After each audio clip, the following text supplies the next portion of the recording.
Hello, this is Tubber Turtle coming to you from the COVID-19 isolation location or bunker in the middle of a tobacco field in North Carolina. And it's true, we're here in isolation, fighting off poverty, obesity, mental stability, and we think we've conquered everything but the mental stability.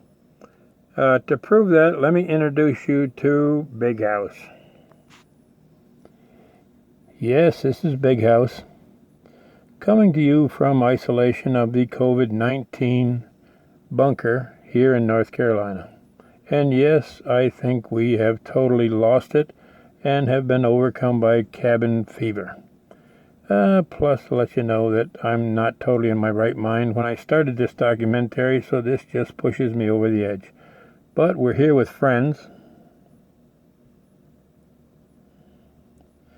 and I wanted to continue the session on Uncle Pete.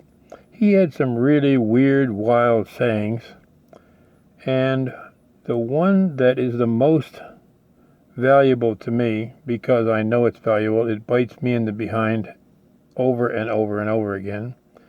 And this is the advice I hope you take with you from this documentary.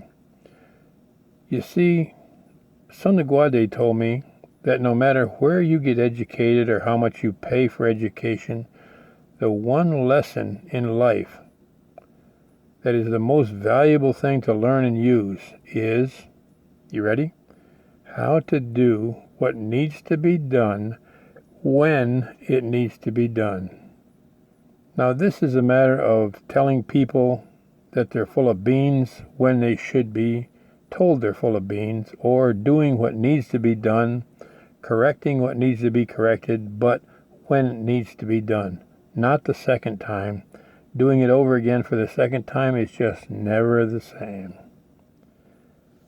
So the lesson is, do what needs to be done when it needs to be done. So I have all intent on finishing this documentary and taking it to 1,000 chapters, all done without rehearsal, without scripting, without editing, and all on my own nickel. So this is Big House telling you that I'm still the crazy dreamer I've always been. And for the rest of you, don't ever stop dreaming. Another lesson that I want to talk about very quickly while I have you in this insane mood is the driving force in my life.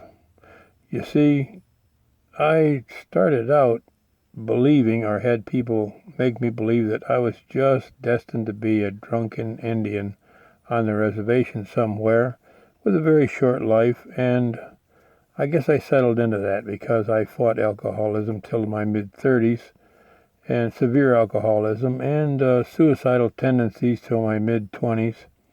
But my mentor, Son Guade, way back when, Lefty, left me with the idea that inside of each of us is a gift, and there's a spark that goes with it that keeps you going. The gift is something special about you that is like nobody else on earth possesses, whether it be friendliness, artistic abilities, composing abilities, building abilities, whatever it is, you have a gift. Your job is simply to find that gift and figure out how to make a living doing it. Because if you ever do figure it out, you will never have to go to work a day in your life.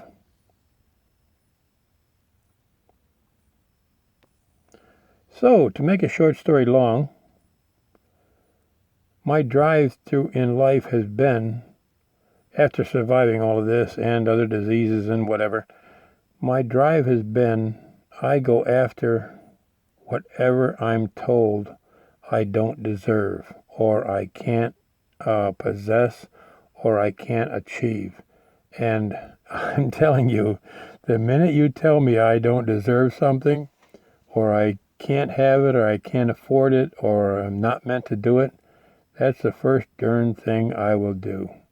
and pretty much least likely to succeed in my class of 358 students in my high school.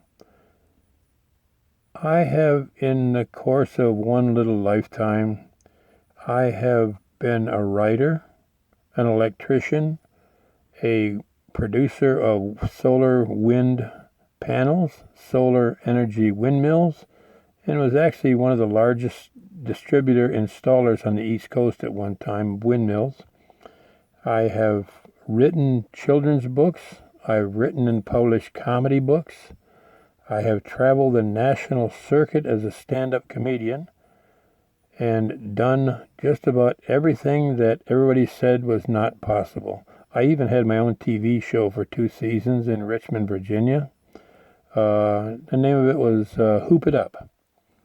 And I would try to advance young up-and-coming comics by showing their routines on film.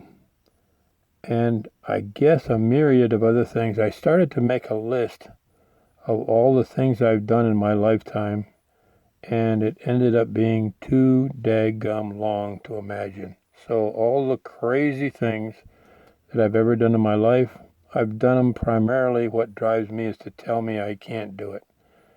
And also I've done sailboat racing and sailboat building, sailboat maintenance.